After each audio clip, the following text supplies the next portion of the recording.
সবাই যারা যেখানে আছেন জিহাদের প্রস্তুতি গ্রহণ করুন, সবাই এদাত গ্রহণ করুন, সবাই সংগঠিত হওয়ার চেষ্টা করুন।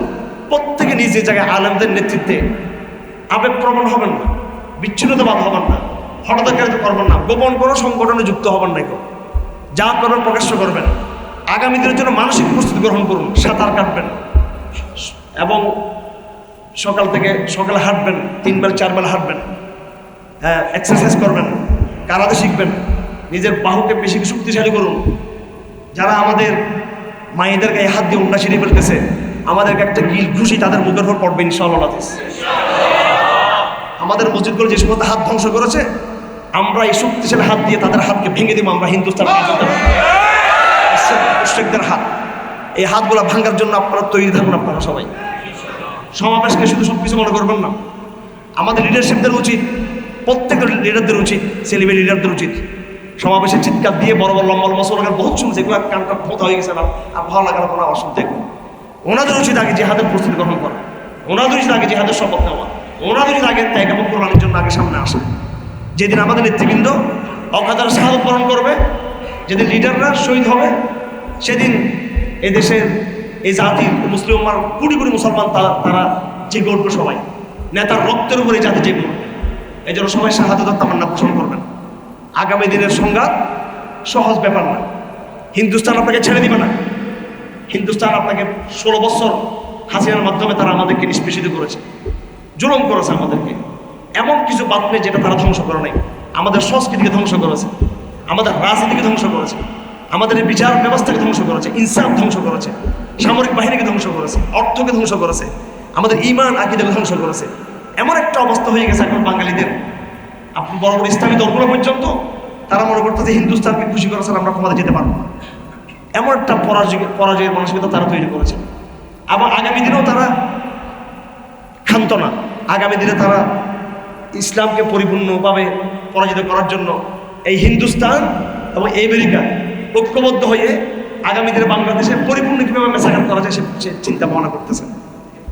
শত্রু যেইভাবে আসবে আপনাকে সেইভাবে আঘাত হবে। শত্রু যদি সামরিক পন্থা চিন্তা করে, আপনাকে অবশ্যই সামরিক বিষয় আপনাকে মাথায় রাখতে হবে। আপনাকে এগুলো বোঝার দরকার আমাদের। এগুলো সবগুলো আগামী দিনের কিন্তু চ্যালেঞ্জ। আগামী দিনের চ্যালেঞ্জ আপনি ওই সময় সফল হবেন যখন আপনি আগে থেকে আপনি প্রস্তুতি গ্রহণ করবেন, আগে থেকে যখন আপনি বুঝবেন, আগে থেকে যখন আপনি বুঝবেন না যে কী করতে হবে। প্রস্তুতি না থাকলে যখন লড়াই শুরু হবে তখন কিন্তু আপনি পরাজিত হয়ে যাবেন। আমার ভাইয়েরা, এই ছিল ভূমিকা। আমি কিছু মৌলিক কথা বলে আমি আমার কথা শেষ করার চেষ্টা করব। ফিলিস্তিনকে আমরা কীভাবে বুঝব? দেখেন, রাজনীতি বোঝানো তো খুব সহজ, কিন্তু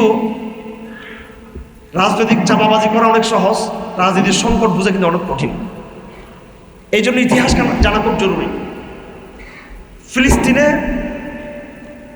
যেই সংস্কৃতি, কালচার, বাইতুল মুকাদ্দাস, এই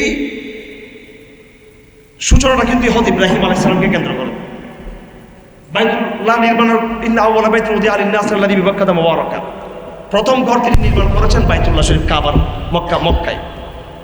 এর 40 বছর পর হযরত ইব্রাহিম ফিলিস্তিনে গিয়ে তিনি কি করেছেন? বাইতুল মুকাদ্দাস তিনি নির্মাণ করেছেন। এরপরে লম্বা ইতিহাস, ইসহাক, ইয়াকুব, ইউসুফ, কানানের ঘটনা, অনেক লম্বা কাহিনী।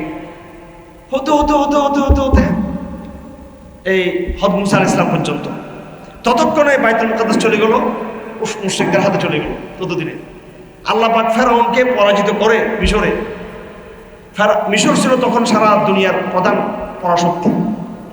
এই পরাশক্তির পতন হয়ে গেল, পরাশক্তির পতন হয়ে গেল। আউযু বিল্লাহি মিনাশ শাইতানির রাজিম। তাসিন মিম, তিলকা আয়াতুল কিতাব মুবিন, নাতলু আলাইকা মিন নাবাই মুসা ওয়া ফিরআউনা বিল হক, ইন্না ফিরআউনা আলা ফিল আরদ ওয়া জাআলা আহলাহা শি'আন ইয়াস্তদঈফু তায়ফাতাম মিনান নাস ইউযাববিহুনা আবনাহুম ওয়া ইয়াস্তাহইয়ুনা নিসাআহুম। আল্লাহ পাক ফেরাউন সম্পর্কে বলেছেন লম্বা কাহিনী, বিভিন্ন সূরাতে আল্লাহ পাক বলেছেন। এই ফেরাউন ছিল সারা দুনিয়া তখন পরাশক্তি। এই পরাশক্তির পতন হয়ে গেল।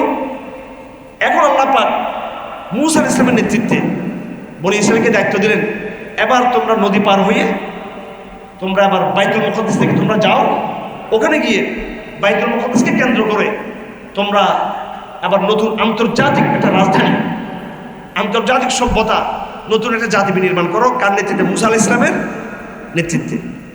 আমার ভাইরা, সেদিন মুসা আলাইহিস সালামের উম্মত মুসা আলাইহিস সালামের ডাকে সাড়া দেয় নাই। আজকে যেভাবে মুজাহিদদের ডাকে আমাদের জনগণ সাড়া দিচ্ছে না, মুসা আলাইহিস সালামের ডাকে তারা কিন্তু সাড়া দেয় নাই।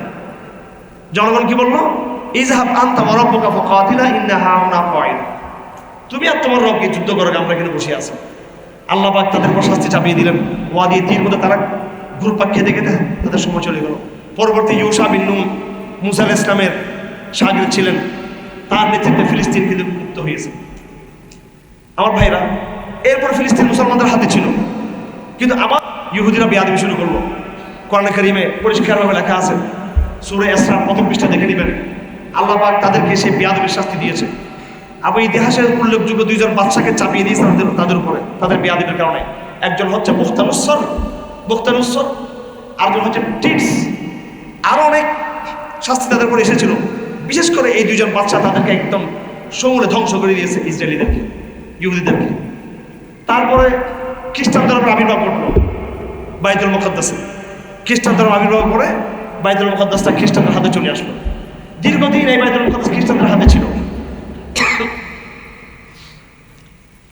আমাদের নবীজি দুনিয়াতে আগমনের পরে তিনি বাইতুল মুকাদ্দাস বিজয় করতে পারেন নাই, কিন্তু মেরাজের মাধ্যমে, ইসরার মাধ্যমে তিনি বাইতুল মুকাদ্দাসে গিয়ে তিনি নবীদের ইমামতি করেছেন এবং ওখান থেকে তিনি মেরাজে তিনি গমন করেছেন।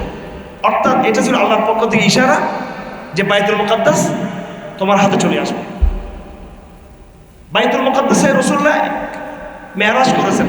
রাসূলুল্লাহ তো ডাইরেক্ট মক্কা থেকে সূরা চলে যেতে পারতেন আরশে আজিমে, সিদরাতুল মুনতাহায়, প্রথম আসমান থেকে সপ্তম আসমান পর্যন্ত রাসূলুল্লাহ সরাসরি যেতে পারতেন, কিন্তু সরাসরি যান নাই। কিরকম? এটা উদাহরণ, আপনি যদি বিদেশ যাবেন, সরাসরি আপনি আপনার ঘর থেকে আকাশে উড়াল দিয়ে যেতে পারবেন না। আপনাকে প্রথমে এয়ারপোর্টে যেতে হবে, এয়ারপোর্ট থেকে আপনি বিদেশে উঠবেন। ঠিক তদ্রুপ বাইতুল মুকাদ্দাস হচ্ছে মানব জাতির এয়ারপোর্ট। উর্দু আকাশে যাওয়ার জন্য এটা হচ্ছে এয়ারপোর্ট। আর দ্বিতীয় বিষয় হলো, কেন এটা এয়ারপোর্ট? এটা হচ্ছে সমস্ত নবীদের মিলন মেলা। আল্লাহ নবীকে আল্লাহ পাক বাইতুল মুকাদ্দাসে পাঠিয়েছেন, ইসরার মাধ্যমে, মেরাজের মাধ্যমে পাঠিয়েছেন। তার মানে হলো যে আল্লাহ নবীর সমস্ত নবীদের সর্দার, এবং পৃথিবীতে একদিন সমস্ত নবীদের উপরে, সমস্ত এই ধর্মের উপরে ইসলামের কর্তৃত্ব প্রতিষ্ঠা হবে। এটা হচ্ছে ইঙ্গিত। যেহেতু বাইতুল মুকাদ্দাস, এটার সাথে মুসা ইসলামের ইতিহাস জড়িত, ইব্রাহিমের ইতিহাস জড়িত, ইয়াহিয়া আলাইহিস সালামের ইতিহাস জড়িত, হযরত জাকারিয়ার ইতিহাস জড়িত, হাজার হাজার নবীদের ইতিহাস জড়িত। তাওরাত, জবুর, ইনজিল সবকিছু ওখানে কেন্দ্র করে, বাইতুল মুকাদ্দাসকে কেন্দ্র করে। সুতরাং আল্লাহ নবী যখন সেখানে গেলেন, এটার মাধ্যমে ইশারা হলো যে কিয়ামত পর্যন্ত ইসলাম সমস্ত ধর্মের উপর তার কর্তৃত্ব, তার প্রতিষ্ঠা করবে। আমার ভাইয়েরা, এইভাবে ইসলাম ঘটনা ঘটে গেল। আল্লাহ নবীজি দুনিয়া থেকে চলে গেলেন। হযরত ওমরের জমানায় আবু উবাইদা জাররাহ তার নেতৃত্বে সিরিয়াতে অভিযান হলো। সিরিয়া বিজয় হলো, বাইতুল মুকাদ্দাস বিজয় হলো। খ্রিস্টানদের রাজা বলল যে না, আমরা বাইতুল মুকাদ্দাসের চাবি আমরা দিব না তোমাদেরকে। ওমর ইবনে খাত্তাব আমিনী নিজে এসে আমাদের কাছ থেকে চাবিটা গ্রহণ করতে হবে। হযরত ওমর ওনার গোলামকে নিয়ে, খাদেমকে নিয়ে, সেই ছিন্ন ছিন্ন কাপড় নিয়ে তিনি ফিলিস্তিনের উদ্দেশ্যে রওনা হলেন এবং তিনি বাইতুল মুকাদ্দাস চাবি তিনি গ্রহণ করলেন। এই বাইতুল মুকাদ্দাসের প্রথম বিজয়ী হলেন ইসলামের ইতিহাসের সর্বশ্রেষ্ঠ বিজয়ী সৈনিক এবং সর্বশ্রেষ্ঠ সম্রাট হযরত আমিরুল মুমিনিন ওমর খাত্তাব রাদিয়াল্লাহু তাআলা। আরবিতে একটা কবিতা আছে, আয়া ওমর ফারুক হাল্লাকা আউদাতুন ফাইন্না জুয়ুশার রুমি তানহা ওয়া তা'মুরু রিফাকুকা ফিল আগওয়ারি শাদ্দু সুরুজাহুম ওয়া জাইশুকা ফি হাত্তিন সাল্লু ওয়া কাব্বারু। হযরত ওমর খাত্তাব বাইতুল মুকাদ্দাস বিজয় করলেন। বাইতুল মুকাদ্দাস মুসলমানদের হাতে থাকলো। হতে হতে হতে হতে প্রায় শত শত বছর চলে গেল। কিছুদিন পরে, কয়েকশো বছর পরে, এটা 1000 খ্রিস্টাব্দ, 1000 খ্রিস্টাব্দ থেকে শুরু করে 1200 খ্রিস্টাব্দ পর্যন্ত প্রায় 200 বৎসর খ্রিস্টানরা দফায় দফায় দফায় দফায় বাইতুল মুকাদ্দাস তারা আক্রমণ করতে চাইল। এবং একটা সময় খ্রিস্টানরা আবার বাইতুল মুকাদ্দাসটা তারা কি করলো, তারা নিয়ে ফেললো। 200 বছর ক্রুসেড যুদ্ধ হয়েছে মুসলমানদের সাথে। ইসলামের ইতিহাসে দুটো লড়াই আপনাদের মনে রাখতে হবে, একটা হলো ক্রুসেডের লড়াই আর একটা হলো তাতারিদের লড়াই। গুরুত্বপূর্ণ দুইটা ইতিহাস। সর্বশেষ আল্লাহ সুবহানাহু ওয়া তাআলা সালাহউদ্দিন আইয়ুবীর মাধ্যমে বাইতুল মুকদ্দাসকে মুক্ত করে দিলেন এবং বাইতুল মুকদ্দাস মুসলমানদের হাতে চলে আসলো। এটা 1200 খ্রিস্টাব্দ থেকে শুরু করে একেবারে এই পর্যন্ত বাইতুল মুকদ্দাসের যে ইতিহাস, এখানে ঘটনা কোথায় পেশ খেয়ে গেল, কিভাবে বাইতুল মুকদ্দাস আমাদের হাতছাড়া হয়ে গেল। আব্বাসীদের আমল ছিল, আব্বাসীদের আমলে বিভিন্ন সমস্যা ছিল, সংকট ছিল। আব্বাসী খেলাফতের পতনের পরে টার্কি খেলাফত কায়েম হলো, উসমানী সাম্রাজ্য আসলো। এই উসমানী খেলাফত আপনি মক্কা শরীফে গেলে দেখবেন, হারম শরীফে একটা যে হারমের যে বাউন্ডারি বর্তমান সৌদি সরকারের বিশাল একদম খুব অত্যাধুনিক, তার সামনে কিন্তু খয়েরি রঙের এরকম কিছু পিলার আছে। এগুলো হচ্ছে তুর্কি খেলাফতের চিহ্ন। তুর্কিরা বলে দিয়েছে যে আমাদের এই চিহ্ন হারম থেকে মুছা যাবে না, এই জন্য মদিনা ঢোকার গেটের মধ্যে তুর্কিদের চিহ্ন আছে। এখনো তুর্কিদের চিহ্নগুলো রয়েছে। তুর্কিরা ছিল মুসলমানদের অভিভাবক এবং পৃথিবীতে মুসলমানদের সবচেয়ে পরাশক্তি ছিল, এই ইতিহাসে সবচেয়ে শক্তিশালী সরকার ছিল তুর্কিদের সরকার। আস্তে আস্তে আপনার বিগত শতাব্দীতে, এটা 21 শতাব্দী, 20 শতাব্দীতে এসে 19 শতকের পরে গিয়ে 20 শতাব্দীর শুরুতে ইউরোপের যে উত্থান ঘটল, খুব ঠান্ডা মাথায় ইতিহাসগুলো জানতে হবে। ইউরোপের উত্থান ঘটল। ইউরোপ আগে ছিল রোমান অফ এম্পায়ার, তারা এক সাম্রাজ্য ছিল। পরে এদের মধ্যে বিভিন্ন বিভেদ দেখা দেয়। এখন যেমন দেখতেছেন রাশিয়া একটা পরাশক্তি, চীন একটা পরাশক্তি, আমেরিকা একটা পরাশক্তি। তখন ছিল স্পেন একটা শক্তি, ইটালি একটা শক্তি, তারপরে পরে গিয়ে জার্মানি একটা পরাশক্তি, ব্রিটেন একটা পরাশক্তি। ইউরোপের মধ্যে পরস্পর তারা লাগলো, তারা যুদ্ধ লাগলো। খুব ঠান্ডা মাথায় খেয়াল করবেন। এখন হচ্ছে মূল ইতিহাস আমি বলতেছি। বাইতুল মুকদ্দাস মুসলমানদের হাতে, লড়াই চলতেছে। বাইতুল মুকদ্দাস নিয়ে কারো মাথা ব্যথা নেই, খ্রিস্টানদের কারো মাথা ব্যথা নেই, এবং মুসলমানরা খুব স্বাচ্ছন্দ্যে আরামে আছে, এটা নিয়ে কোনো টেনশন নেই। বাইতুল মুকদ্দাস আমাদের হাতে আছে। ইহুদিরা বহুত পেতে আছে। ইহুদিরা দেখলো এই বাইতুল মুকদ্দাস একসময় খ্রিস্টানদের হাতে ছিল, এখন এটা মুসলমানদের হাতে, কিন্তু এটা আমাদের হাতে নিতে হবে। এবং ইহুদিরা কি করলো? ইহুদিরা গভীর একটা চাল চাললো তারা। ইহুদিরা একটা হচ্ছে লং টাইম, দীর্ঘমেয়াদী একটা ষড়যন্ত্র। তারা চিন্তা করলো বাইতুল মুকদ্দাসের একদিকে দাবিদার হচ্ছে মুসলমানরা, আরেকদিকে দাবিদার হচ্ছে খ্রিস্টানরা। কথা বুঝে আসছে আপনাদের? বাইতুল মুকদ্দাসের দাবিদার কিন্তু তিনটা গ্রুপ। মুসলমানরা বলে এটা আমাদের, খ্রিস্টানরা বলে এটা আমাদের, আর ইহুদিরা বলে কি এটা আমাদের। ইহুদিরা দেখলো পৃথিবীতে সবচেয়ে আমরা দুর্বল জাতি, সংখ্যা আমরা কম। এটা কখনো মুসলমানদের হাতে, কখনো খ্রিস্টানদের হাতে। দুইটা শক্তির সাথে আমরা পেরে উঠবো না। এখন খ্রিস্টানরা কি করলো, ইহুদিরা কি করলো?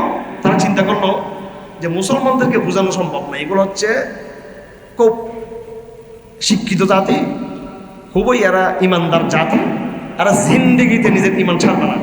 খ্রিস্টানরা হচ্ছে মুশরিক টাইপের, ঈসা ইসলামকে খোদা মানে, এমনি তাদেরকে আমরা আগে নষ্ট করছি। মুসলমানদের কোরআন শরীফ বিকৃত হয় নাই, কিন্তু খ্রিস্টানদের তাওরাত বিকৃত হয়ে, ইঞ্জিল বিকৃত হয়ে গেছে। এদেরকে নষ্ট করা সহজ। ইউরোপের যে আন্দোলন বর্তমান, যে আপনারা যে গণতন্ত্র, জাতীয়তাবাদ, সেকুলারিজম, সমাজতন্ত্র, বহুত্ববাদ, এগুলোর বিবর্তনবাদ তো শুনছেন আপনারা, ডারউইনি বিবর্তনবাদ, এই সবগুলো খ্রিস্টানদের মাথায় ঢুকাইলো কারা? ইহুদিরা। এবার খ্রিস্টানরা আর খ্রিস্টান নাই, খ্রিস্টানরা আর ঈসা ইসলামের মযহাবে নাই, খ্রিস্টানরা আর ইঞ্জিলের মধ্যে নাই। খ্রিস্টানদের মাথায় এবার বহুত্ববাদ, ধর্মনিরপেক্ষবাদ, জাতীয়তাবাদ, গণতন্ত্র, সেকুলারিজম, বস্তুবাদ সব মাথায় ঢুকে পুরো খ্রিস্টানরা একটা মোরতাদ জাতি পরিণত হয়ে গেল। খ্রিস্টানরা নিজের ধর্ম বলে গেল। কথা বুঝাচ্ছে আপনাদের?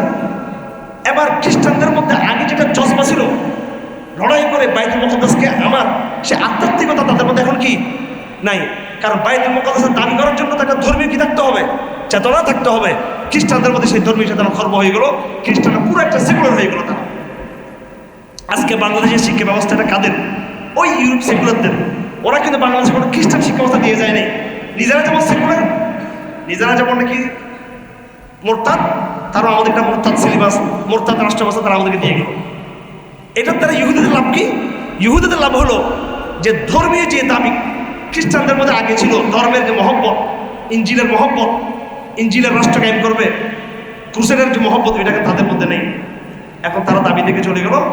এই সুযোগে তারা যখন নাকি এই সুযোগটা ইহুদিরা কাজে লাগাইলো কিভাবে? যখন এরা যখন লাগলো, যুদ্ধ লাগলো, প্রথম বিশ্বযুদ্ধের পরে জার্মানি খুব মার দিলে এদেরকে মারলো, এরা ব্রিটিশ পরাজিত হয়ে গেল।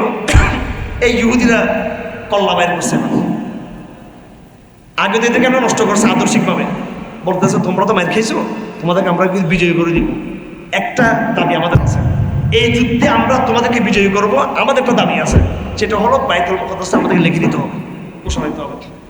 তখন ব্রিটিশরা বলো ঠিক আছে, তোমরা তাহলে আমাদেরকে সাহায্য করো, বিশ্বযুদ্ধে সাহায্য করো, আমরা তোমাদেরকে বাইতুল মুকাদ্দাস দিয়ে দেব।